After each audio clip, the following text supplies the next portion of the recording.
नमस्कार दोस्तों, स्वागत है आपका मेरे चैनल आध्यात्म ज्ञान पेटिका में। हम सब इस दुनिया में जो कुछ हैं अपने पूर्वजों की बदौलत हैं। हमारे जीवन का अस्तित्व हमारे पूर्वजों की वजह से है। हमारे आचार विचार रहन सहन धर्म संस्कृति संस्कार आदि बनाने में कहीं ना कहीं हमारे पूर्वजों का योगदान जरूर रहा है। इसके लिए हमें अपने पूर्वजों का आभार जरूर व्यक्त करना चाहिए।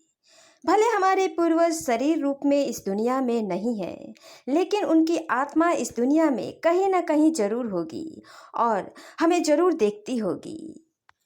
पवित्र हिंदू ग्रंथ गीता में भी भगवान श्री कृष्ण कहते हैं, आत्मा कभी नहीं मरता है, आत्मा अमर है। बस आत्मा अपना शरीर बदल लेती है। आत्मा शरीर के नाश हो जाने पर अपने इच्छा और कर्मों के अनुसार नए नए शरीर धारण करती रहती है।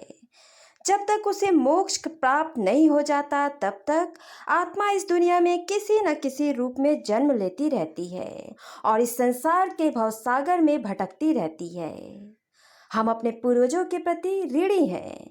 हमारा भी कर्तव्य है कि हम भी अपने पूर्वजों को याद करें, उनकी आत्मा की तृप्ति के लिए, उनकी आत्मा की शांति के लिए, और उनकी आत्मा जन्म मरण के चक्र से मुक्त हो जाए, उन्हें मोक्ष की प्राप्ति हो।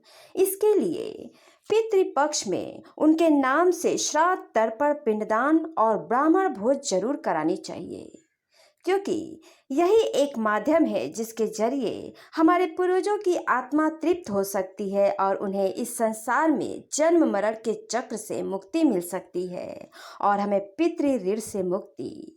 यदि हम उन्हें स्मरण नहीं करते, श्राद्ध पक्ष में उनके नाम से श्राद्ध तर्पण पिंडदान नहीं करते, उनके नाम से दान पुण्य आदि कर्म नहीं करते, तो उनकी आत्मा इस संसार में भटकती रहती है। इससे हमें पितृदोष का पाप लगता है और जब पितृदोष का पाप लगता है तो हमारे घर और परिवार में विभिन्न तरह की बाधाएं, परेशानियां, कलह, झगड़े, शादी में रुकावट, संतानहीनता, गंभीर बीमारियां, दुर्घटनाएं आदि परेशानियां उत्पन्न होती रहती है और परिवार की उन्नति और प्रगति रुक जाती है।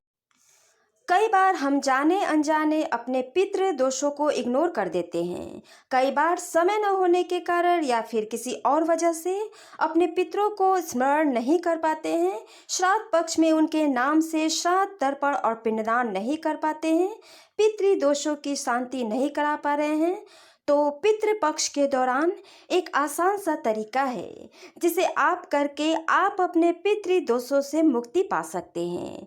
पितृ दोषों से मुक्ति पाने का वो रास्ता है भगवत गीता। जी हाँ, गीता के पाठ से भी पितृ दोषों से मुक्ति पाई जा सकती है। भगवत गीता को भगवान का गीत कहा गया है।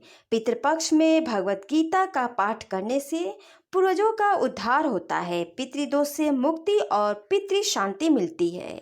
शास्त्रों में से पितरों के कल्याण का सबसे सरल उपाय बताया गया है। अगर आप गीता के सारे अध्याय नहीं कर पा रहे हैं तो गीता का सप्तम अध्याय जरूर करें। जी हाँ, गीता का सप्तम अध्याय हमारे पितृ मुक्ति और मोक्ष से जुड़ा हुआ है। जो भी मनुष्य पंडितों को भोजन नहीं करा सकते हैं, किसी दूसरे देश में रहते हैं, वो कैसे पितृदोष से मुक्ति पाएं? उनके लिए पॉसिबल नहीं होता है कि वे विधि पूर्वक तर्पण भोजन व पिंडदान आदि करें। ऐसे में भगवत गीता का पाठ करने और सुनने मात्र से आपको श्रेष्ठ फलों की प्राप्ति होगी। श्राद्ध कर्म पूर्ण करने के पश्चात एक आसन बिछाए और पास में एक छोटा सा कलश भरकर रखे।